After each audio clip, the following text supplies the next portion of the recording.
Capítulo 3. O Instituto de Mecânica. Alice examinou o prédio que estava à sua frente. Era uma modesta estrutura de tijolo, já meio castigada pelo tempo. Na frente havia um cartaz que devia se tratar do Instituto de Mecânica. Ao lado do cartaz havia uma porta em que alguém tinha pregado um aviso: "Não bata, apenas entre." Alice experimentou e viu que a porta não estava trancada. Abriu-a e entrou. Do outro lado da porta havia uma sala ampla e escura. No meio da sala havia uma área iluminada e clara. Dentro desta limitada região era possível distinguir alguma coisa com razoável nitidez. Mas para além já havia uma extensão aparentemente ilimitada de escuridão, na qual nada significativo podia ser discernido. Na mancha de luz ela viu uma mesa de bilhar com duas figuras se movendo em volta. Alice andou em sua direção e quando se aproximou eles voltaram para olhar para ela. Era uma dupla bem estranha. Eram alto e angular e usavam uma camisa branca engomada, com um colarinho duro.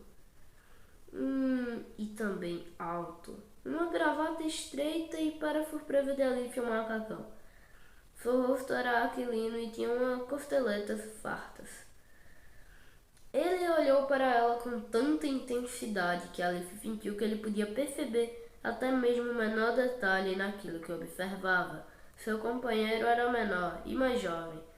Seu rosto redondo era decorado com os óculos grandes de armação de metal. Era difícil perceber para onde ele estava olhando, ou mesmo onde exatamente estavam seus olhos. Ele vestia um avental branco de laboratório, sob o qual parecia uma camiseta com desenho de algo vagamente atômico na frente.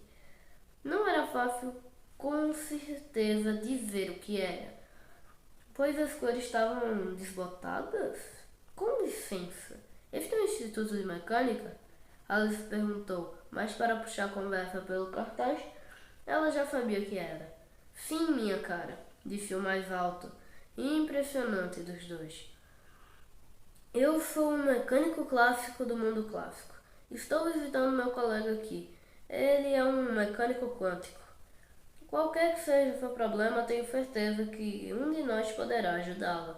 É só esperar até que terminemos nossas jogadas. Ambos se viraram para a mesa de bilhar. O mecânico clássico mirou com cuidado, considerando as ínfimas partes de todos os ângulos envolvidos. Finalmente deu a tacada bem à vontade. A bola bateu e voltou numa impressionante série de ricochetes e acabou por entrar em colisão com a bola vermelha, que foi parar com precisão dentro de umas caçapas. Aí está! Exclamou com satisfação, ao atirar a bola dentro do buraco. É assim que se faz, está vendo? Observação cuidadosa e exata, seguida de ação precisa. Procedendo assim, você obtém os resultados que escolher. Seu companheiro não respondeu. Tomou seu lugar na mesa e fez um movimento vago com seu taco. Após suas experiências anteriores, Alice não ficou surpresa ao ver a bola disparar em todas as direções ao mesmo tempo, e não havia lugar na mesa onde ela pudesse ver com certeza que a bola não havia estado, embora não pudesse dizer igualmente onde a bola havia estado. Após o intervalo, o jogador olhou dentro de uma das caçapas, enfiou a mão e tirou a bola vermelha. Se não se importa que eu faça uma observação, disse Alice, parece que você joga de forma muito diferente. É isso mesmo, respondeu o mecânico clássico. Odeio quando ele dá tacadas desse jeito.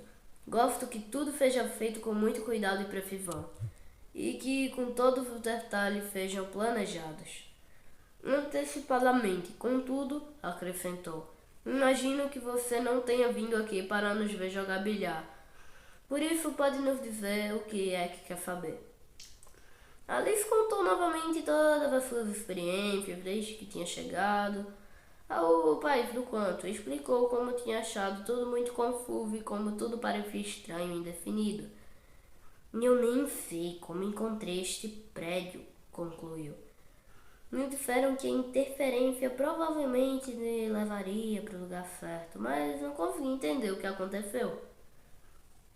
Bem, disse o mecânico clássico, que parecia ter escolhido a si mesmo para ser o porta-voz da dupla. Eu não posso dizer que entende tudo também. Como eu já disse, gosto das coisas claras, como a causa sendo seguida pelo efeito, com tudo muito claro e previsível para dizer a verdade. Muitas coisas que acontecem aqui não fazem o menor sentido para mim. Ele murmurou num tom de confidência. Eu saí do mundo clássico só para dar uma voltinha. Lá é um lugar esplêndido, onde tudo acontece com precisão mecânica. A causa é seguida do efeito de uma maneira maravilhosamente previsível, o que faz com que tudo faça sentido e que você saiba o que vai acontecer. E tem mais, os trens estão sempre na hora, acrescentou. Ver nota 1 no final do capítulo. Parece impressionante, disse Alice com atenção. Para ser assim tão organizado, tudo deve ser controlado por computadores. Não, respondeu o mecânico clássico. Não usamos computador algum. Na verdade, coisas eletrônicas não funcionam no mundo clássico. Fomos melhores com máquinas a vapor. Eu não me sinto muito à vontade aqui no país do quanto. O meu amigo aqui está muito mais familiarizado com condições quânticas. Contudo, ele continuou, mais figura de si. Eu posso lhe dizer que é interferência. Isso acontece na mecânica clássica também. Siga-me, demonstrarei como funciona. Ele levou Alice através de uma porta, depois de um longo corredor e para dentro de uma outra sala, e esta sala estava bem iluminada com uma luz clara, que iluminava todos os cantos da sala, que parecia não vir nenhuma fonte específica. Eles estavam de pé numa estreita passarela de madeira, que dava a volta na sala. Encostadas nas paredes, o chão no meio da sala estava coberto com uma espécie de substância cinza brilhante que não parecia sólida. Flashes de luz aleatórios atravessavam este material, assim como um televisor, com o canal fora do ar. O guia explicou para Alice. Esta é a sala de Gendanken, que quer dizer sala de pensar. Você deve saber que em alguns clubes existem salas de escrever e salas de ler. Bem, nós temos uma sala de pensar. Aqui os pensamentos das pessoas tomam forma para que todos possam vê-los. Aqui podemos fazer experimentos de pensamento que nos permitem descobrir o que é que aconteceria em várias situações físicas, sendo muito mais baratos do que experimentos de verdade, é claro. Como é que funciona? Perguntou Alice. É só pensar em alguma coisa e ela aparece? Correto. Em essência, é só o que precisa fazer. Oh, por favor, posso experimentar? Alice perguntou. Certamente, se quiser. Alice pensou com intensidade na substância móvel e brilhante. Para sua surpresa e alegria, onde antes não havia nada, ela viu um grupo de coelhinhos peludos, saltando para lá e para cá. Sim, muito bonito, disse o mecânico muito impaciente. Mas isso não ajuda a explicar a interferência. Ele fez um gesto e todos os coelhos desapareceram, a não ser por um pequenininho que ficou sem ser notado num dos cantos da área. Interferência, ele começou com autoridade. É algo que acontece com as ondas. Existem vários tipos de ondas nos sistemas físicos, mas é mais simples pensar nas ondas da água. Ele olhou com força para o chão, que bem na frente dos olhos de Alice se transformou em um lençol d'água, com pequenas ondas percorrendo a superfície. Num dos cantos, o coelho afundou com um plop. Quando o chão debaixo dele virou água, ele tentou sair e olhou para eles. Então ele se sacudiu e olhou com pesar para seu pelo encharcado e sumiu. Agora um pouco de ondas, continuou o mecânico, sem prestar atenção em Feliz Coelho. Alice olhou sem vontade para o chão e uma onda veio estourado através da superfície, até quebrar dramaticamente sobre uma praia num dos lados do chão. Não, não é este tipo de onda que queremos. Essas ondas grandes que estouram são complicadas demais. Nós queremos aquele tipo de onda mais suave, que se espalha quando você joga uma pedra na água. E enquanto ele falava, uma série de ondas circulares começou a se espalhar, partindo da dentro da água. Mas precisamos pensar no que chamamos de ondas planas, que se movem todas na mesma direção. As ondulações circulares se transformam numa série de longos sulcos paralelos, como um campo arado e molhado, todas se movendo através do chão de um lado a outro. Agora poremos uma barreira no meio. Um obstáculo baixo surgiu no centro, dividindo o chão em dois. As ondas iam até a barreira e colidiam contra ela, mas não havia jeito de passarem para o outro lado, que agora estava calmo e parado. Fazemos um buraco na barreira agora, para que as ondas possam atravessar por ele. Uma fenda pequena, muito bem feita, apareceu um pouco à esquerda do ponto central da barreira. Ao passar por essa brecha, as ondas se espalhavam circularmente pela calma região do outro lado da barreira. Agora veja o que acontece quando temos duas fendas na barreira, exclamou o mecânico. Instantaneamente, havia uma fenda à esquerda e outra à direita, no ponto central. Ondulações circulares espalhavam-se a partir de ambos, onde elas se encontravam. Alice pôde ver que a água subia e descia muito mais do que quando havia somente uma fenda na barreira, enquanto em outros lugares ela mal se movia. Você vai entender quando congelarmos o movimento. É claro que é possível fazer isso no experimento pensado. O movimento na água foi interrompido e as ondulações ficaram congeladas no lugar em que estavam, como se toda a área tivesse sido abruptamente transformada em gelo. Vamos marcar agora regiões de amplitude máxima e mínima, continuou o determinado mecânico clássico. A amplitude mede o quanto a água se desloca a partir do nível que tem quando está parada. Duas setas fluorescentes apareceram flutuando no espaço, por sobre a superfície. Tinha a cor das maçãs verdes e estava apontando para um local onde a perturbação na superfície tinha sido maior. A outra seta era de um vermelho meio pálido e apontava ao local onde a superfície quase não tinha sido perturbada. Você poderá ver o que está acontecendo se virmos o efeito de uma só fenda de cada vez, disse ele com entusiasmo crescente. Uma das fendas na barreira desapareceu e só sobraram as ondulações circulares que partiram da outra fenda, ainda congeladas em suas posições como se fossem feitas de vidro. Agora vamos mudar para outra fenda. Alice percebeu que a diferença era muito pequena entre um local e outro. A posição da fenda tinha se alterado, e o padrão de ondulações circulares passava por ela se moveu um pouco, mas no aspecto geral parecia ser o mesmo. Temo que não consiga entender o que você está tentando me mostrar, ela disse.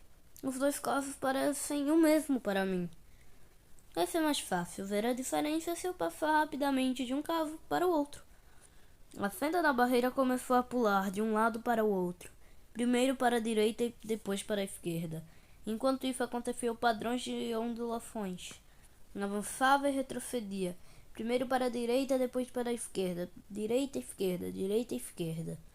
Veja o padrão de ondas embaixo da seta verde, disse o mecânico, que aos olhos de Alice estava mais excitado com o assunto do que deveria. Ela, porém, fez o que ele pediu e percebeu o local indicado pela seta havia uma elevação na água em ambos os casos. Cada fenda na barreira produzia uma onda que se elevava no ponto particular. Quando as duas fendas estão abertas, a onda é 2 vezes mais alta aqui, e a elevação e a depressão totais são muito maiores do que quando há só uma fenda. A isso chamamos de interferência construtiva. Agora veja o padrão das ondas embaixo da seta vermelha. Ali se viu que enquanto uma fenda causava uma elevação naquele ponto, a outra produzia uma depressão. Veja que nesta posição a onda de uma fenda sobe, enquanto a outra onda desce. Quando as duas se encontram, elas se cancelam mutuamente e no total a perturbação desaparece. A isso chamamos de interferência destrutiva. Isso é na verdade tudo o que há para saber sobre interferência de ondas. Quando duas ondas se atravessam e se combinam, suas amplitudes, as quantidades que medem o quanto sobem ou descem. Também se combinam em alguns lugares as ondas participantes e estão todas vindo no mesmo sentido. Então as perturbações se somam e o resultado final é considerável. Em outros lugares, elas vão em sentidos opostos e se cancelam mutuamente. Sim, acho que entendi, ela disse. Quer dizer que as portas do banco funcionavam como as fendas da barreira, causando um grande efeito nos lugares onde eu precisava ir, cancelando-se mutuamente em outras posições. Mas ainda não vejo como isso se aplica ao meu caso. Com suas ondas de água, você diz que há mais da onda em um lugar e menos no outro, por causa desta interferência. Mas a onda está espalhada por toda a região, enquanto eu estou em um só lugar de cada vez. Exatamente! Gritou o mecânico clássico triunfante. Esse é o problema.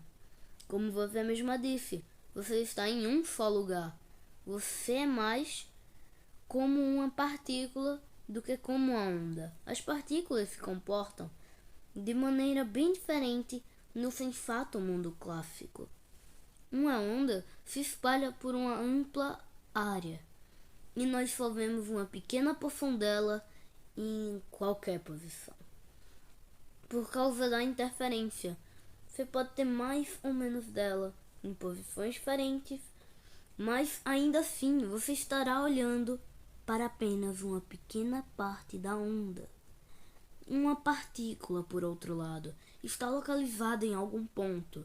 Olhando em posições diferentes, você vê a partícula inteira ou ela simplesmente não está lá. Na mecânica clássica, as partículas não exibem efeitos de interferência, como provaremos. Ele virou para o chão da sala de Ganduncan e olhou com firmeza. De um espelho d'água, a superfície se transformou em uma área blindada com barreiras reforçadas ao longo do perímetro, altas o bastante para eles se protegerem atrás delas. De um lado a outro, no meio do chão, onde antes havia uma barreira de ondas, erguia-se uma parede blindada, com estreita abertura, um pouco à esquerda do centro. Podemos agora ver o mesmo arranjo, só que são alterações para que possamos acessar as partículas rápidas. Elas são mais ou menos como as balas de uma arma, e é por isso mesmo que vamos usar uma. A interferência é classicamente uma propriedade das ondas. Ela ocorre quando amplitudes ou perturbações de diferentes fontes se encontram e se combinam, formando em alguns lugares e subtraindo ou cancelando em outros. Isso resulta em regiões de atividade intensa ou baixa, respectivamente. Pode-se ver esse efeito no padrão produzido quando as ondulações deixadas por dois barcos se cruzam umas com as outras. Os efeitos da interferência podem causar também a má recepção de um televisor quando as ondas refletidas por um prédio, por exemplo, próximo interferem com o sinal direto. A interferência requer distribuições extensas e sobrepostas na física clássica. As partículas ocupam uma posição determinada e não produzem interferência. Ele fez um gesto em direção a uma das extremidades da sala, onde apareceu uma metralhadora de aparência desagradável, com muitas caixas de munição empilhadas ao lado. Esta arma não está muito bem apoiada, e por isso não atira sempre na mesma direção. Algumas balas atingirão a fenda na parede e passarão para o outro lado, como parte da onda fez no nosso último experimento pensado. A maioria delas, é claro, atingirá a parede ricocheteando. Oh, isso me fez lembrar... ele disse de repente. Ok, devemos usar isso caso alguma bala nos atinja ao ricochetear. Pegando um par de capacete de aço, ele estendeu para Alice. É mesmo necessário? Ela perguntou. Se o experimento é só pensado, essas balas também são pensadas e não podem nos causar dano algum. O problema tá aí. Talvez você pode pensar que foi atingida por uma bala. Isso não seria muito legal. Alice botou o capacete. Ela não sentiu o peso dele sobre sua cabeça, nem achava que ele adiantaria para alguma coisa. Mas continuar discutindo também não seria muito útil. O mecânico retevou seu corpo, acenou como se fosse um imperador e a metralhadora começou a disparar, fazendo muito barulho. As balas saíam num fluxo irregular. A maioria acertava a parede e zumbia para longe em todas as direções, mas algumas passavam pelas aberturas da barreira e chegavam à parede do outro lado. Alice ficou intrigada ao perceber que, quando uma bala atingia a parede do outro lado da barreira, ela parava imediatamente e se elevava devagar para ficar flutuando no ar bem acima do ponto onde atingir a parede. Como você pode ver, enquanto a onda d'água se espalhava por toda a parede além da fenda, uma bala atingirá apenas uma posição. Neste experimento, porém, há uma maior probabilidade da bala passar direto pela fenda do que resvalar na borda da abertura e ir muito para o lado. Se esperarmos um pouco mais, veremos como a probabilidade varia para os diferentes pontos da parede. Enquanto o tempo passava e o ar ficando cheio de balas voadoras, o número daquelas que flutuavam perto da parede crescia com regularidade. Enquanto observava, Alice começou a distinguir um padrão que ia se formando.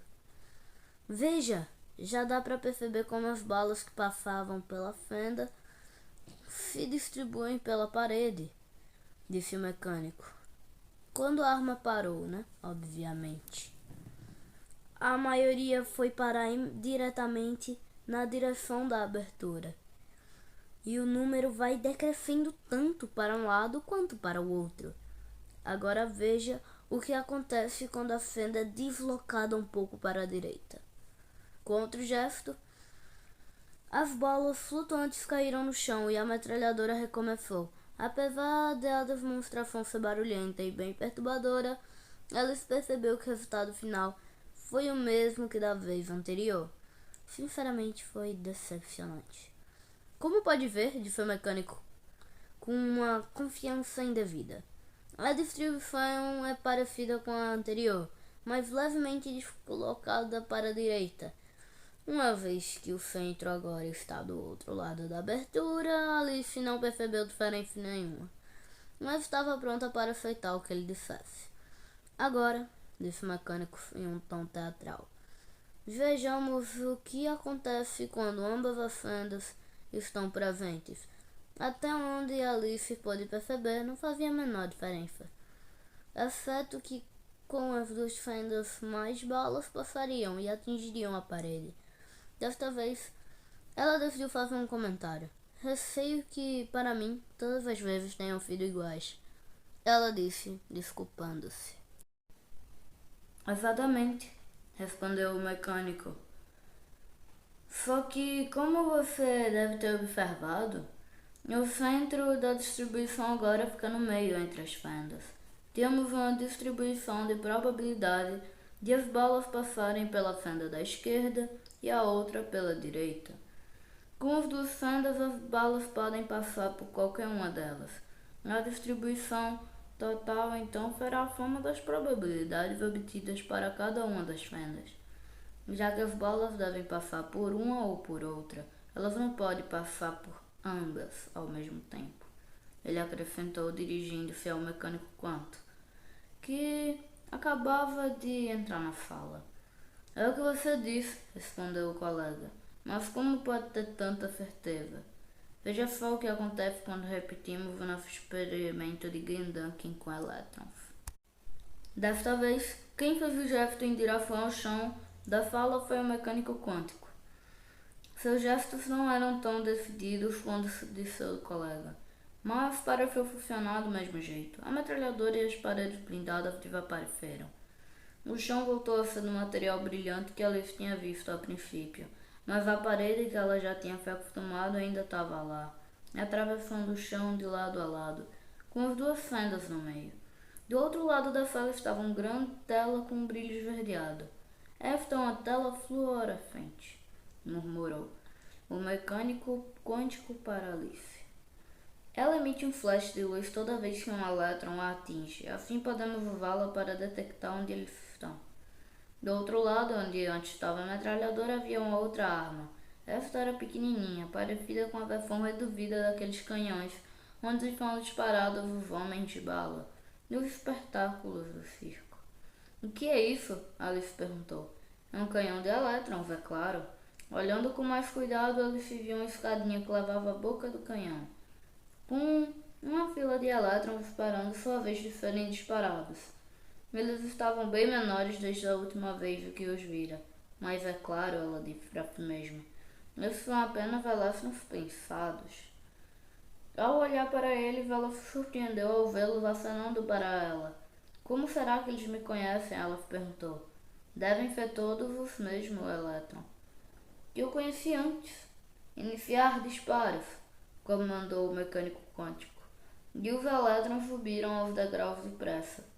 Entraram no canhão e eram disparados, num fluxo regular. Alice não conseguia vê-los atravessar a sala, mas via um clarão de luz no lugar de cada um deles atingir a tela. Os clarões, ao se apagarem, deixavam uma estrelinha brilhante que ficava marcando o lugar onde os elétrons tinham aterrissado.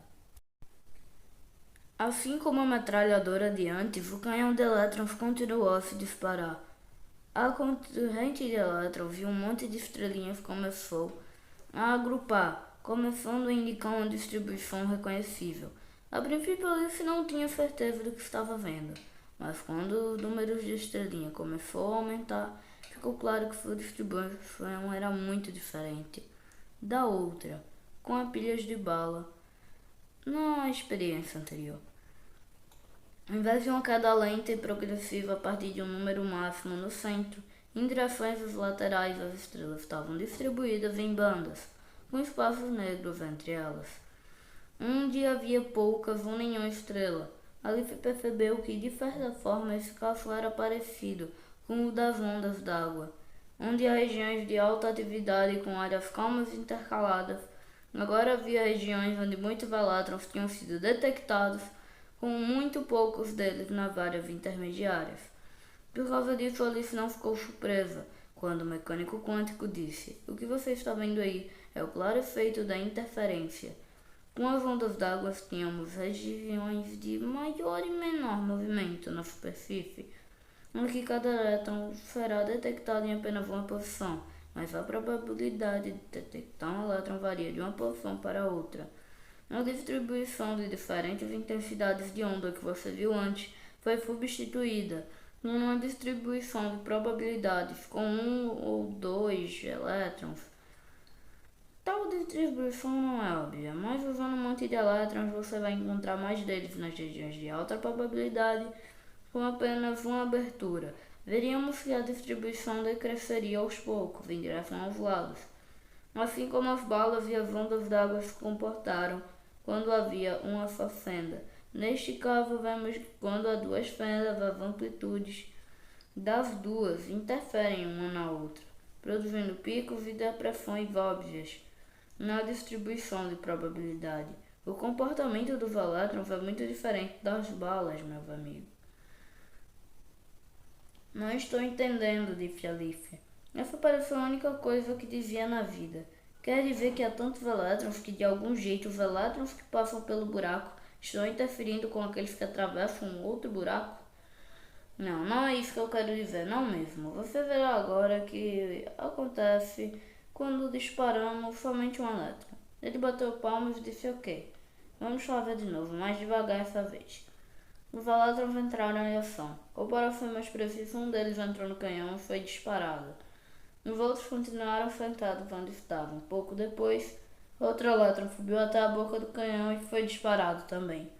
Continuaram assim por algum tempo até que Alice começou a perceber o mesmo padrão de agrupamentos e intervalos vazios aparecendo. Esses agrupamentos e intervalos não eram tão claros como antes, porque a baixa intensidade com que os elétrons iam chegando fazia com que não houvesse muitos dedos nos agrupamentos. Mas, ainda assim, o padrão era bem claro. Aí está! Está vendo que o efeito da interferência funciona, mesmo quando há apenas um elétron presente de cada vez? Um elétron sozinho pode exibir interferência. Ele pode atravessar ambas as aberturas e interferir consigo mesmo, por assim dizer. Mas isso é besteira, exclamou Alice. Um elétron não pode atravessar as duas aberturas. Como disse o mecânico clássico, não faz o menor sentido. Ela foi até a barreira e examinou mais de perto, para tentar ver por onde os elétrons passavam ao atravessar a barreira.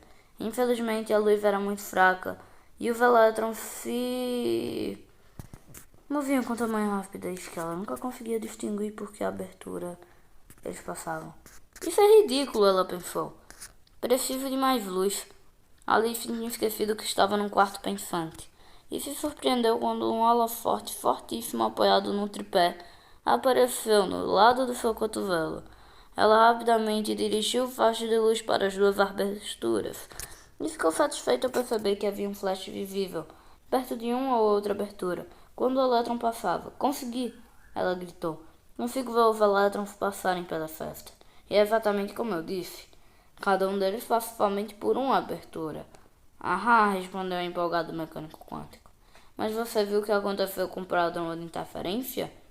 Alice virou-se para olhar a parede atrás da barreira e se espantou ao ver que agora a distribuição de estrelinhas concentrava-se ao máximo no centro, ia suavemente decaindo para os lados, exatamente como a distribuição clássica das balas. Não era justo. A evidência experimental do mais forte do comportamento quântico é fornecida pelo fenômeno de interferência, quando o resultado pode ser obtido por uma série de maneiras, há uma amplitude para cada maneira possível.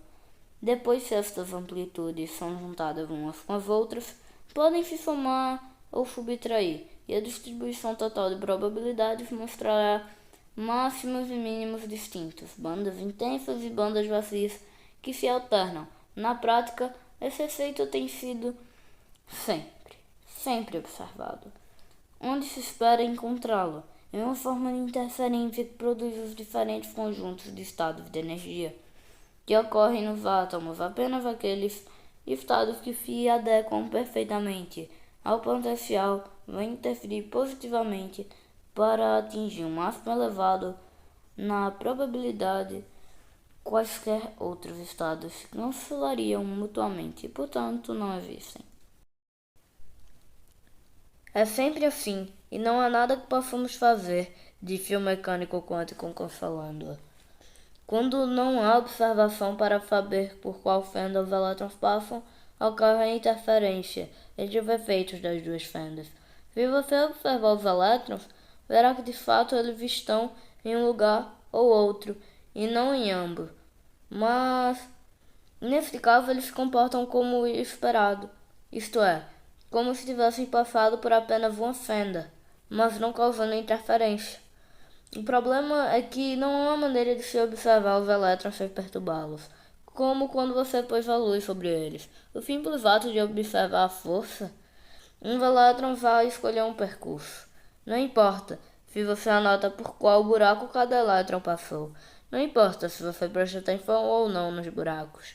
Qualquer observação que lhe puder diferir isso perturba os elétrons e interrompem a interferência. Os efeitos da interferência só acontecem quando não há maneira de saber por qual fenda o elétron passou. Se você sabe ou não, isso não importa. É assim quando há interferência, parece que cada elétron está atravessando ambas as fendas. Se tentar averiguar, verá que cada um dos elétrons só passa por uma, mas então o efeito da interferência desaparece. Não há como escapar disso. Alice dedicou um pouco de reflexão ao assunto. Isso é totalmente ridículo, concluiu. Certamente, respondeu o mecânico quântico com um sorriso satisfeito. Totalmente ridículo. Eu concordo, mas é assim que a natureza funciona, e nós temos que acompanhá-la. Complementaridade é o que eu digo. Poderia me dizer o que quer dizer isso? Alice perguntou. Claro, complementariedade quer dizer que há certas coisas que não se pode saber, não ao mesmo tempo, pelo menos. Não é isso que quer dizer, ela protestou. Quando eu digo é isso que quer dizer, respondeu o mecânico. As palavras significam aquilo que eu quiser. É toda uma questão de quem é o mestre. Então é o que eu digo. Você já disse isso, disse Alice, sem se deixar convencer totalmente pela última afirmação do mecânico. Não disse, respondeu o mecânico. Desta vez, quero dizer que há perguntas que não se pode fazer a uma partícula. Tais como onde ela está, que velocidade ela se move, se ela pula. Na verdade, não significa muita coisa. Falar de um elétron ocupando uma determinada posição. Isso é muita coisa para dizer com uma só palavra, Alice disse com ironia. Com certeza, respondeu o mecânico. Mas quando faço uma palavra, trabalhar horas extras, como agora, eu sempre pago mais. Acho que não posso explicar o que está acontecendo de verdade com o Velétron. É normalmente exigido uma explicação que faça sentido com termos e palavras que você já conhece. E a física quântica não faz isso. Parece que não faz sentido, mas funciona. Dá até para dizer com segurança que ninguém entende a física quântica. Não consigo explicar para você, mas posso descrever o que está acontecendo. Venha para o quarto dos fundos e verei o que posso fazer. Na mecânica quântica, partículas são como ondas e ondas são como partículas. Elas são a mesma coisa. Tanto os elétrons quanto a luz exibem os efeitos de interferência, mas quando detectados são percebidos como quanto individuais e cada um observado de um lugar determinado. Interferência entre os possíveis percursos que uma partícula pode percorrer resultará em uma distribuição de probabilidades com mínimos e máximos bem pronunciados, onde é mais provável que uma partícula seja detectada em uma posição do que em outra. Eles deixaram a sala de Ganduncan, cujo chão tinha voltado ao seu costumeiro, e prosseguiram por um corredor até outra sala mobiliada com as poucas poltronas. Quando os dois já tinham se sentado, o mecânico continuou. Quando falamos de uma situação como os elétrons passando pelas aberturas, nós a descrevemos uma amplitude. É mais ou menos como as ondas que você viu, e é de fato chamada com frequência de função de onda. A amplitude pode passar por duas aberturas ao mesmo tempo. E não é sempre positiva, como a probabilidade, a menor probabilidade que se pode ter é zero. Mas a amplitude pode ser positiva ou negativa, com os diferentes percursos, podendo se anular ou formar-se um com os outros e resultar em interferência, como ocorre. Onde estão as partículas, então? Perguntou Alice. Por qual abertura elas passam, na verdade? Na verdade, a amplitude não divide. Contudo, se elevarmos ela ao quadrado, isto é, se a multiplicarmos por ela mesma, Para que sempre dê um número positivo, pode-se obter uma distribuição de probabilidades. Se você escolher qualquer posição determinada, é esta que vai dizer a probabilidade. Ao se observar uma partícula acha naquela posição. Isso tudo, ela diz, exclamou Alice. Devo dizer que me parece insuficiente. Nunca se sabe onde alguma coisa estará. Sim, foi verdade. Não se pode dizer onde uma partícula estará, com exceção de que não estará onde a probabilidade é zero, claro. Se você tiver um grande número de partículas, porém, pode ter certeza de que encontrará mais partículas onde a probabilidade é mais alta e muito menos delas onde a probabilidade é mais baixa.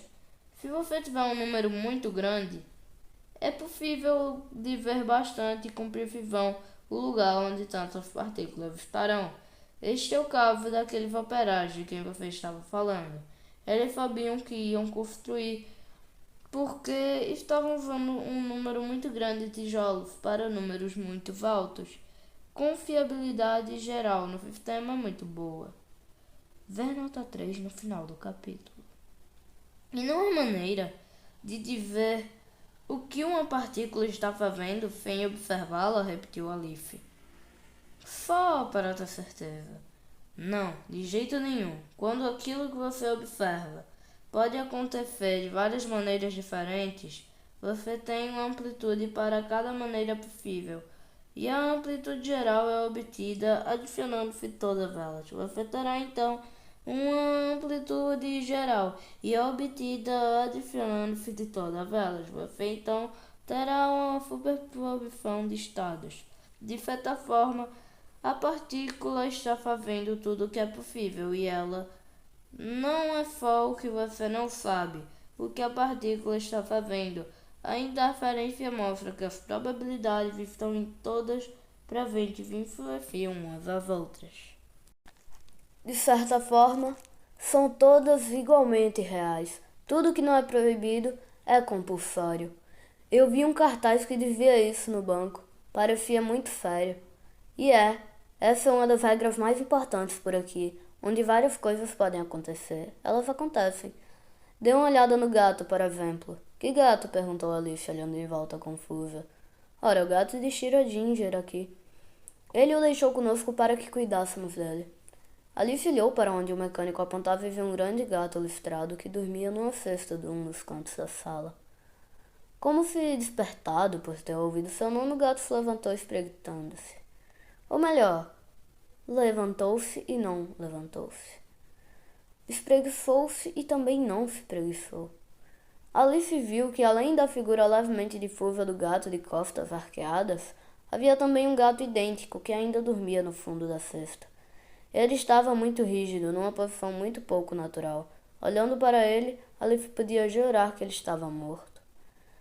Shiro-Ginger desenvolveu um experimento Gendanken, em que um pobre gato ficava preso numa caixa, junto com um recipiente de gás venenoso, e um mecanismo que quebraria o frasco caso uma amostra de um material radioativo viesse sofrer um decaimento. Tal decaimento é definitivamente um processo quântico.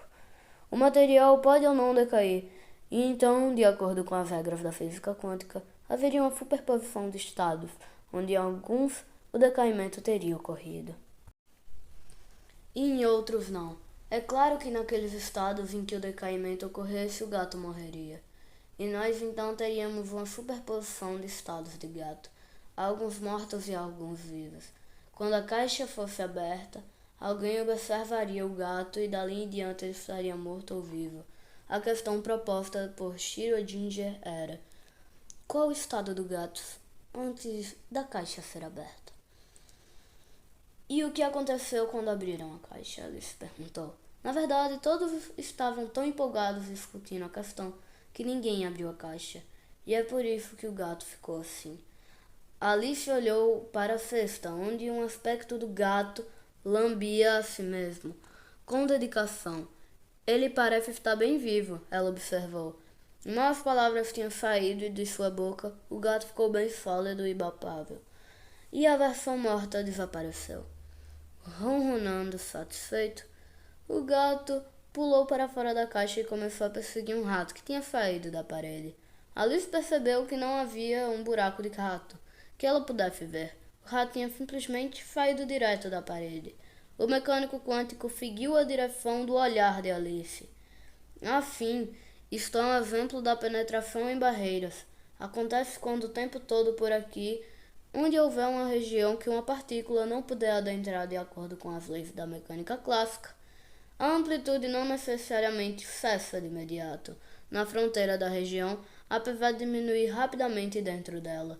Se a região for bem estreita, ainda haverá alguma amplitude sobrando do outro lado. Isso dá a margem a uma pequena probabilidade para que a partícula possa aparecer ali, tendo aparentemente atravessado uma barreira aparentemente intransponível. Um processo chamado de tunelamento acontece com frequência. Alice estava repassando em sua cabeça as coisas que tinha visto até então, e percebeu uma dificuldade. Como foi conseguir observar o gato e fixar a condição se ele não pode fazer isso por si próprio? O que é que decide que uma observação foi mesmo realizada e quem está capacitado para fazê-las? Essa é uma pergunta muito boa, respondeu o mecânico quântico.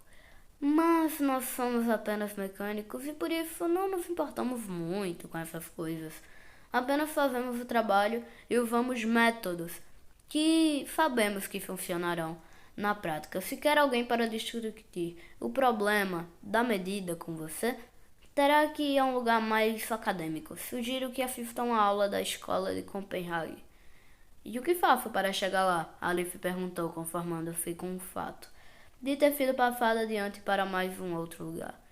Em resposta, o mecânico levou para o corredor e abriu uma porta que não dava para o beco por onde ela tinha entrado, mas sim para um bosque.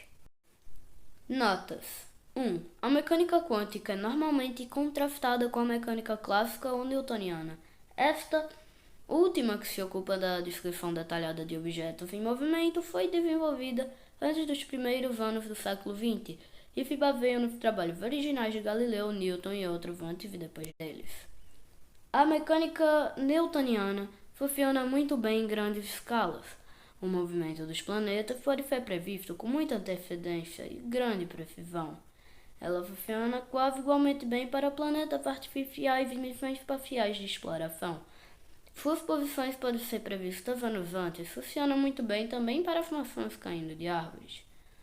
No caso de uma maçã que cai, a resistência do ar que a cerca será significante. A mecânica clássica descreve o fato como a colisão de um número enorme de moléculas de ar ricocheteando a maçã. Quando você pergunta sobre as moléculas de ar, responda-lhe que elas estão fazendo pequenos grupos de átomos. Quando você pergunta sobre os átomos, faz um silêncio constrangedor. A mecânica clássica não foi bem sucedida ao tentar explicar a natureza do mundo em escala atômica. As coisas devem ser diferentes, de alguma maneira, para objetos pequenos do que parecem ser para objetos grandes. Para usar estes argumentos, você deve perguntar: pequenos ou grandes em relação a quê? Deve haver alguma dimensão, uma constante fundamental que fixe a escala em que esse novo comportamento se torna óbvio. É uma mudança definitiva na maneira que se observa. O comportamento dessas coisas ela é universal. Septilhões de pessoas. Átomos ou mais existentes mesmo em um ínfimo pedaço de matéria. Estes dígitos parecem menos com um número do que com um desenho repetitivo de um papel de parede, mas é inegavelmente grande. As flutuações estáticas médias esperadas em medições com números de átomos são extensas, são desprezíveis, mesmo que o resultado para átomos individuais possa ser bastante aleatório. Amplitudes da mecânica quântica podem ser calculadas com bastante precisão. Comparada com os experimentos, um resultado muito citado é do momento magnético de um elétron.